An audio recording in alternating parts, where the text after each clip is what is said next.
A devastating wildfire destroyed his home, but it also ignited a story of hope, leadership, and a legacy that's still growing. Marco loved Los Angeles in all its chaotic glory. The city wasn't perfect, traffic could drive a saint mad, and the air always seemed to carry a faint haze, but to Marco it was home. He had built his life here with Adriana, his high school sweetheart, and their two kids, Sophia and Daniel. Their house sat in a modest neighborhood just outside the city, a two-bedroom bungalow with a small garden where Adriana grew tomatoes and sunflowers. The kids often played tag on the front lawn while Marco worked on his car or grilled carne asada for Sunday dinners. Life wasn't extravagant, but it was good, stable. That stability was shattered on a scorching September afternoon. The sky darkened in a way that didn't make sense. For midday, Marco stepped outside and saw it, a massive plume of smoke rising in the distance. At first it felt like another wildfire far enough away not to worry about.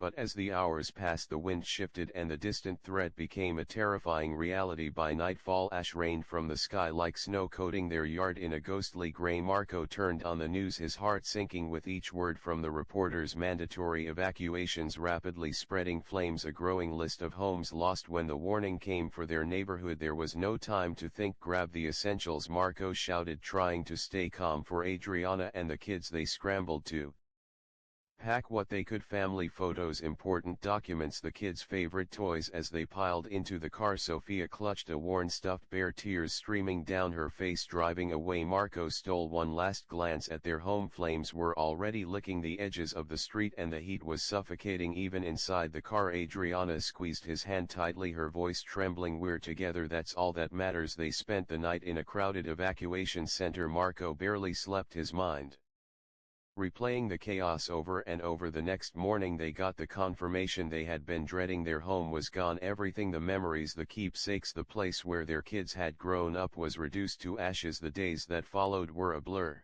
The kids tried to adapt to their new reality, but Marco saw how it wore on them. Sophia stopped smiling as much, and Daniel clung to Adriana every chance he got. Marco felt like he was failing them, unable to provide the security they needed. Work at Tesla became his one escape. He threw himself into his tasks, hoping the monotony of the assembly line would drown out the noise in his head. He didn't talk much about the fire with his co-workers. It was easier to keep his pain tucked away, hidden behind polite nods and forced smiles. But no matter how hard he tried to move forward, the weight of what they had lost was always there. It lingered in the quiet moments, in the absence of the life they had built. And just when it seemed like the road ahead was impossibly bleak, a single conversation set events in motion that Marco never could have anticipated. Marco had always been the kind of worker who kept his head down and got the job done. At Tesla he prided himself on his precision and efficiency. Even after losing his home, Marco didn't let his personal struggles affect his work. To him it was the least he could do. His family needed his paycheck now more than ever. Still, it was impossible to keep his situation completely under wraps. Colleagues started to notice how tired he looked, the shadow of worry in his eyes. A few offered quiet words of sympathy when they overheard him on the phone with Adriana trying to coordinate temporary shelter for their family. One afternoon during lunch in the break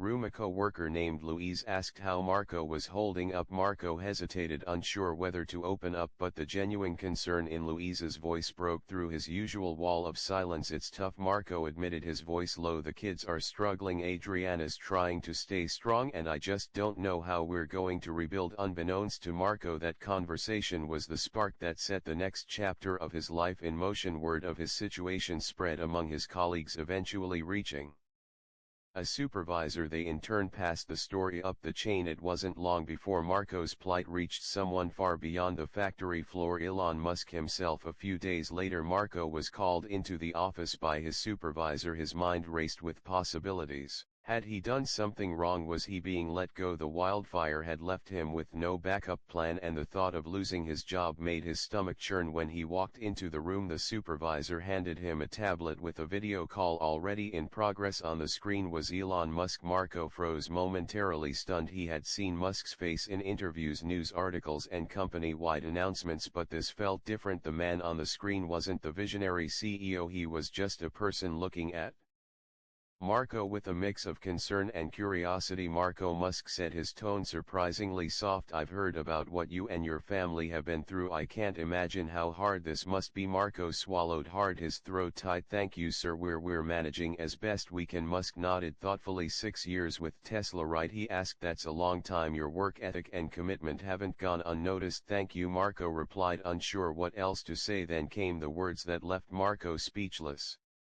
"I want to help," Musk continued. "We have temporary housing available at one of our facilities. I'd like to offer it to your family, no strings attached, and beyond that Tesla will cover some of your immediate expenses: food, clothes, whatever you need to get back on your feet." Marco felt a lump rise in his throat. He opened his mouth to respond, but the words wouldn't come. Finally he managed to hoarse, "This is more than I could have ever hoped for. Thank you so much." Musk smiled faintly. "You've been part of this company for years, Marco. You're part of the Tesla family, and family takes care of each other." The call ended, but Marco sat in the chair for several minutes, unable to move. Relief, gratitude, and disbelief washed over him in waves. When he told Adriana later that evening, she broke down in tears, her sobs a mix of exhaustion and newfound hope. The next day Marco and his family moved into the Tesla facility. It wasn't their old home, but it was safe, warm, and filled with the kind of hope they hadn't felt in weeks. The kids ran around exploring the space, their laughter echoing through the halls. For the first time since the wildfire, Marco allowed himself to breathe. But little did Marco know this act of kindness was only the first step in a journey that would change his life forever. The Tesla facility wasn't just a roof over Marco's head, it became a sanctuary for his family in their time of need. The rooms were modest but comfortable, with enough space for Adriana to create a semblance of home. Sophia and Daniel quickly adapted, their laughter filling the hallways as they raced around with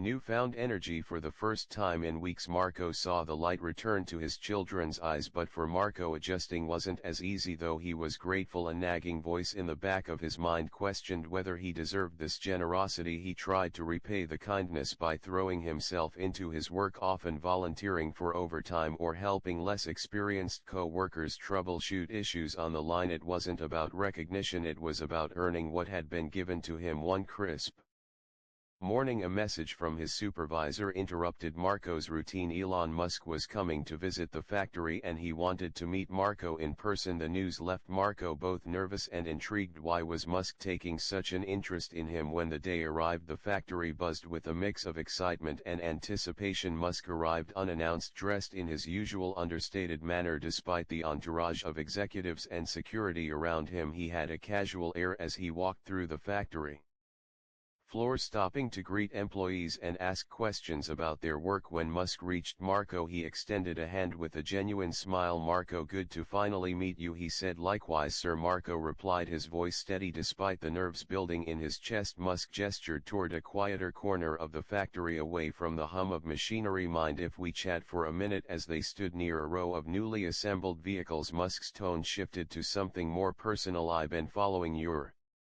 story since I first heard about what happened to your family. How are they holding up?" Marco hesitated, unsure how much to share.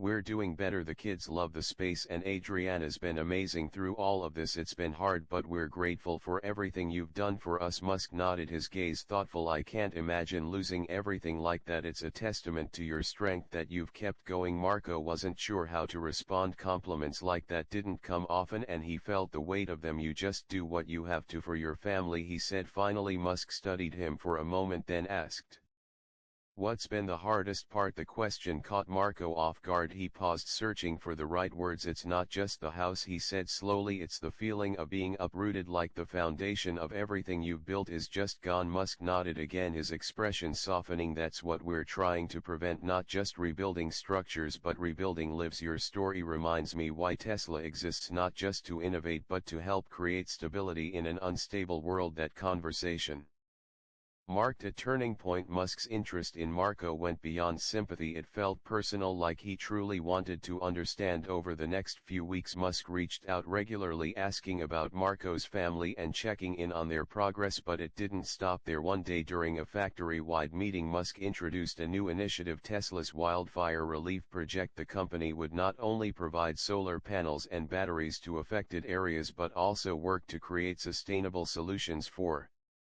Communities devastated by natural disasters. Marco's name came up during the announcement. Much to his surprise, I've been inspired by Marco's resilience, Musk told the room. His story reminds us that we have the resources and responsibility to make a difference. I'm asking Marco to help lead this effort to ensure we're not just fixing things temporarily but building something lasting. Marco's jaw nearly dropped. Him lead an initiative. It felt unreal, but the applause from his co-workers told him it was real enough. After the meeting, Musk approached him privately. I know this might feel overwhelming, Musk said, but you've already shown what you're capable of. You've lived through this. You know what people need. Marco took a deep breath, the weight of the responsibility settling in. If this helps people like my family, I'll do everything I can. Musk clapped him on the shoulder with a rare smile. That's all I ask. And with that, Marco stepped into a role that would challenge him in ways he never imagined, but also give him a purpose greater than he had ever known.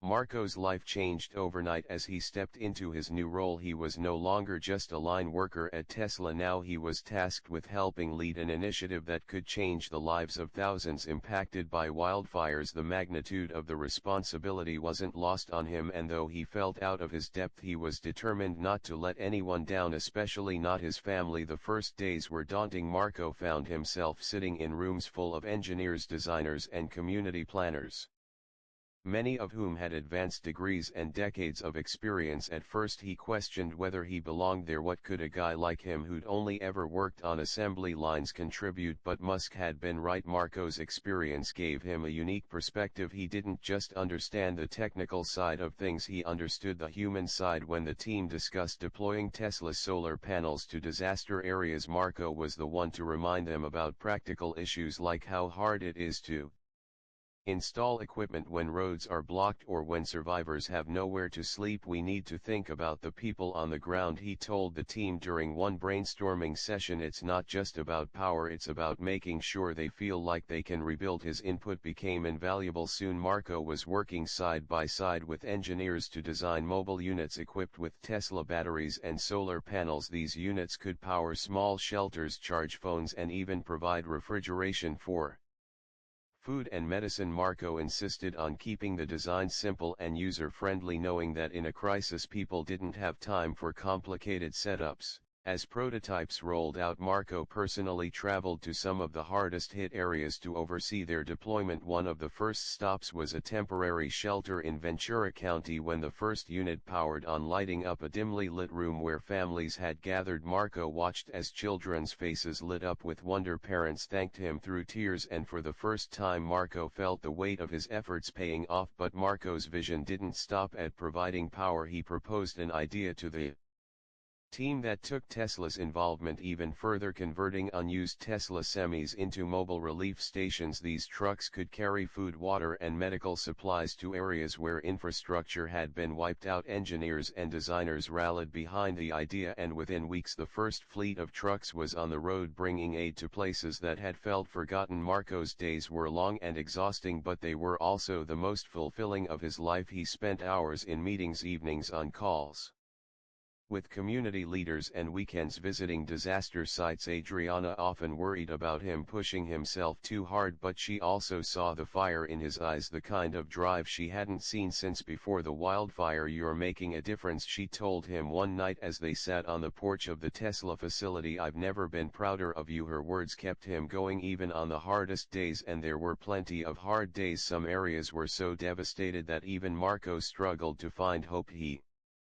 saw families huddled in tents, children who hadn't smiled in weeks, and elderly people who'd lost everything they'd spent a lifetime building. But amidst the devastation there were glimmers of resilience. Marco met volunteers who worked tirelessly to help strangers, firefighters who stayed on the front lines for weeks, and survivors who shared stories of determination. Those moments reminded him why he'd taken on this role in the first place. As the initiative gained traction, Musk became more involved, often checking in on Marco's progress. During one such meeting, Musk proposed an idea. That caught Marco completely off guard. Marco Musk said, leaning forward across the table, I want Tesla to fund a community center in one of the hardest hit areas, a permanent space where people can come for support, resources and even hope, and I want you to lead the effort. Marco stared at him, stunned. A community center? Musk nodded. It's not just about immediate relief, it's about rebuilding. We can't replace what people lost, but we can give them a foundation to start again, and you understand that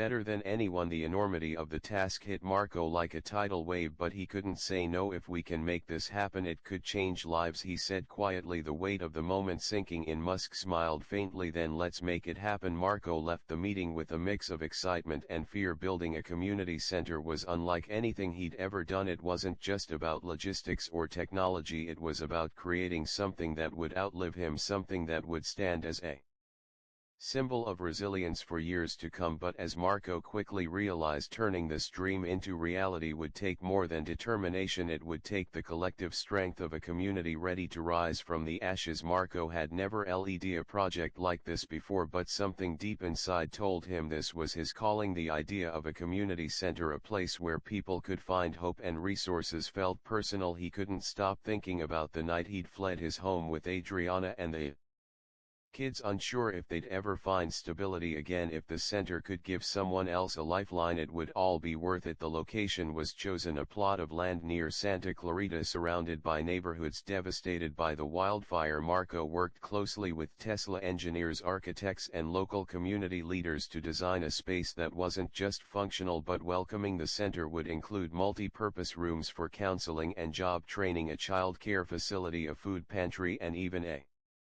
small library. Marco insisted on adding a memorial garden, a quiet place where survivors could reflect and honor what they'd lost. Construction began swiftly and Marco threw himself into the project. He spent his days coordinating with contractors and volunteers, his evenings reviewing blueprints and his nights drafting emails to potential donors. The work was grueling, but the progress was undeniable. Walls began to rise where ashes once lay, and soon the skeleton of the building took shape. Where did the project spread quickly? Local news stations covered the story, highlighting Marco as the driving force behind the initiative. Donations poured in from individuals and businesses alike, many moved by Marco's resilience and determination. Adriana often joked that their mailbox was fuller than it had ever been, overflowing with letters of encouragement and checks from strangers. One morning as Marco walked the construction site with his youngest, Daniel, the boy tugged on his hand. Is this where people are going to play, Papa? He asked, pointing to the area designated for the playroom. Marco crouched down, placing a hand on Daniel's shoulder. That's right, he said, kids like you are going to come here and feel safe again. The thought brought tears to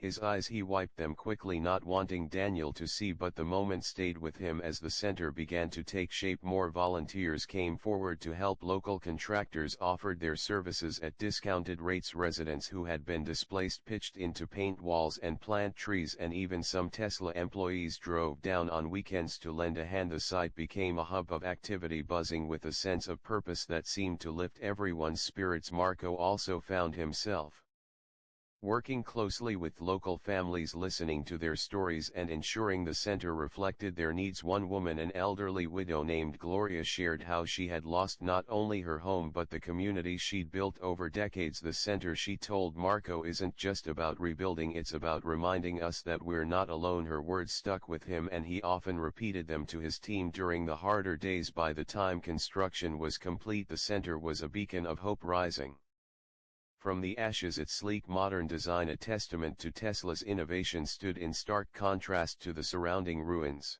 Yet it was warm and inviting, with large windows that let in natural light and walls painted in soft, calming colors. The grand opening was a day Marco would never forget. Hundreds of people gathered under a cloudless sky, the air filled with a mixture of anticipation and celebration. Marco stood on the small stage with Adriana and the kids by his side, his heart pounding as he looked out at the crowd. Survivors, volunteers and community leaders had all come to witness the moment. Elon Musk joined him on Stage dressed simply as always, he handed Marco an oversized pair of scissors for the ribbon-cutting ceremony. Taking the microphone, Musk addressed the crowd. "The center represents more than just a building," he said. "It represents resilience, community, and the power of coming together, and none of this would have been possible without Marco. His story inspired this project and his leadership made it a reality." Marco felt the weight of those words as the crowd erupted in applause. He stepped forward, his hands steady despite the rush of emotions. With one clean cut, the ribbon fell and the crowd cheered louder than ever. Inside, the center came alive immediately. Families explored the spaces, children ran to the playroom, and volunteers helped visitors sign up for counseling sessions and job training programs. Marco stood in the middle of it all, taking it in. Adriana squeezed his hand, her eyes glistening with tears. "You did it," she whispered. "We did it," Marco replied, his voice thick with emotion. But the